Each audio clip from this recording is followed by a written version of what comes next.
बच्चों, अगर आप भी 2026 में बिहार बोर्ड से मैट्रिक की परीक्षा देने वाले हैं तो बच्चों आप सभी बच्चों के लिए मैथ की परीक्षा के लिए एक बहुत ही वीवीआई क्वेश्चन पेपर यहाँ पर आप सभी बच्चों को पढ़ाने वाले हैं, जिसका प्रत्येक क्वेश्चन बहुत ही महत्वपूर्ण है, इम्पोर्टेंट है और परीक्षा के लिए सभी क्वेश्चन बहुत ही वीवीआई है। तो सभी छात्र क्लास को बहुत ही अच्छे से देखेंगे, इस क्लास को अपने दोस्तों को शेयर करेंगे, क्लास को लाइक करेंगे और चैनल को ज़रूर सब्सक्राइब कर लेंगे। चलिए यहाँ पर क्लास को शुरू करते हैं और पहले क्वेश्चन को बहुत ही अच्छे से सभी स्टूडेंट देखेंगे और याद करते हुए चलेंगे।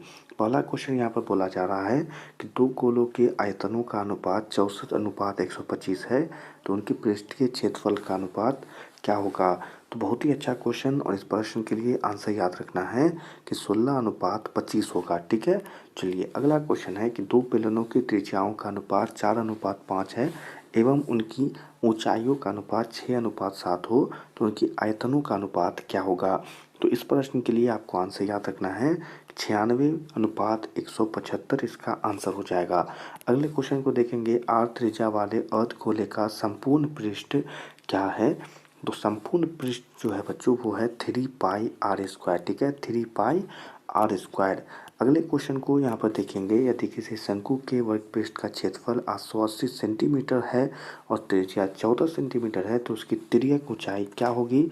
तो तिर्यक ऊंचाई 40 सेंटीमीटर होगी। ठीक है, अगला क्वेश्चन है, यदि किसी घन के विकर्ण की लंबाई 2√3 सेंटीमीटर हो तो इसके कोण की लंबाई क्या होगी। तो इस प्रश्न के लिए आंसर जो है बच्चों वो है 2 सेंटीमीटर। ठीक है, तो याद रखना है।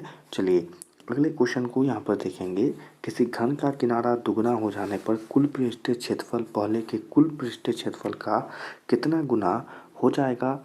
तो इस क्वेश्चन के लिए याद रखेंगे कि 4 गुना हो जाएगा। ठीक है, अगला क्वेश्चन है कि यदि किसी गोले के कुल पृष्ठीय क्षेत्रफल और उसके त्रिज्या के एक अर्धगोले के कुल पृष्ठीय क्षेत्रफल का अनुपात क्या होगा। तो इस क्वेश्चन के लिए याद रखेंगे 2:1 यहाँ पर आंसर हो जाएगा।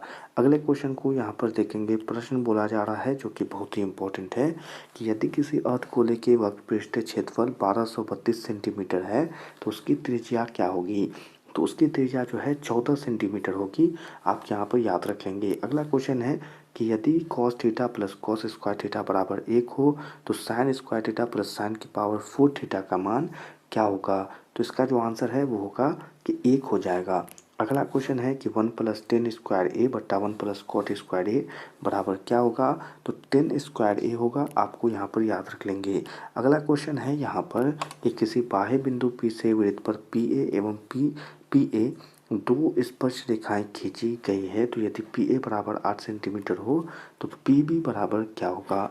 इसके लिए आपको याद रखना है कि यहाँ पर इसका सेम आंसर होगा 8 सेंटीमीटर। अगला क्वेश्चन है, यदि PA एवं PB किसी बाह्य बिंदु P से केंद्र O वाले वृत्त पर खींची गई स्पर्श रेखाएं हैं, तो कोण APB बराबर 80 डिग्री हो तो कोण POA बराबर क्या होगा। तो 50 सेंटीमीटर यहाँ पर इसका आंसर हो जाएगा। अगला क्वेश्चन है, वृत्त पर स्थित किसी बिंदु पर खींची गई स्पर्श रेखा स्पर्श बिंदु से होकर जाने वाली त्रिज्या के कौन सा कोण बनाती है। तो याद रखेंगे वह कोण बनाती है 90 डिग्री। अगले क्वेश्चन को यहाँ पर देखेंगे, महत्वपूर्ण प्रश्न यहाँ पर बोला जा रहा है कि दो वृत्तों की त्रिज्याओं का अनुपात 3:4 हो तो उसके क्षेत्रफलों का अनुपात क्या होगा। तो इसके लिए याद रखना है कि 9:16 यहाँ पर आंसर हो जाएगा। अगला क्वेश्चन है कि 42 सेंटीमीटर त्रिज्या वाले वृत्त के उस त्रिज्यखंड जिसका केंद्रीय कोण 30 डिग्री है कि क्षेत्रफल होगा। तो क्षेत्रफल होगा 462 सेंटीमीटर स्क्वायर। अगला क्वेश्चन है कि दो वृत्तों के परिधियों का अनुपात 5:7 है तो उनकी त्रिज्याओं का अनुपात क्या होगा। तो आप यहाँ पर कहेंगे कि सेम होगा 5:7। अगला क्वेश्चन यहाँ पर देखेंगे, प्रश्न बोला जा रहा है कि 7 sec स्क्वायर ए बराबर -7 tan स्क्वायर ए बराबर क्या होगा। तो याद रखेंगे आंसर होगा 7। अगला क्वेश्चन है यहाँ पर कि यदि x बराबर a cos थीटा और y बराबर b sin थीटा हो तो b² x square plus a² y² बराबर क्या होगा। तो याद रखेंगे a² और b² होगा।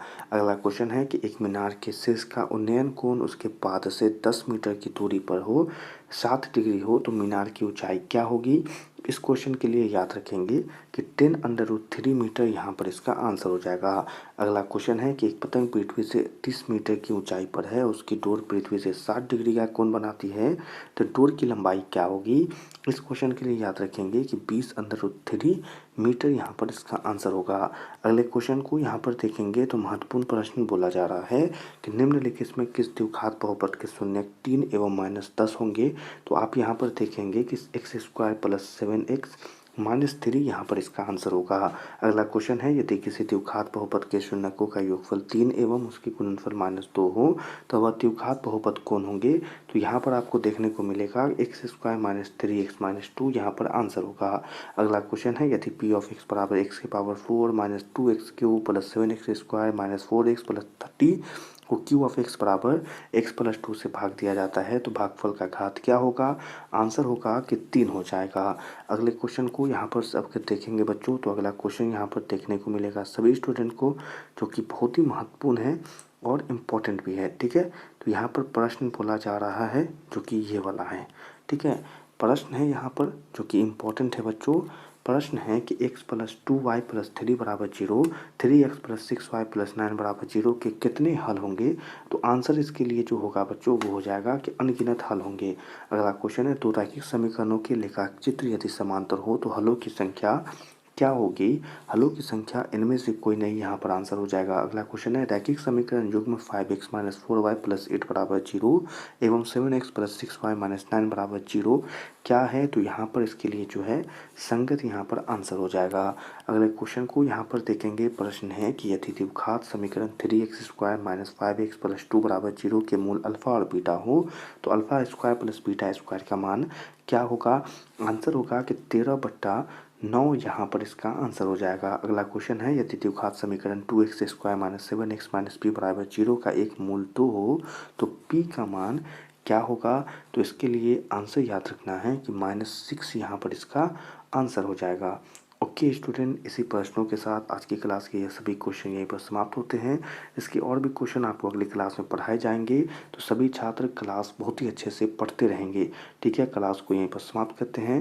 सभी स्टूडेंट क्लास में पढ़ाए गए प्रश्नों को याद कर लेंगे और अपने परीक्षा के लिए अच्छे से पढ़ाई करते रहेंगे।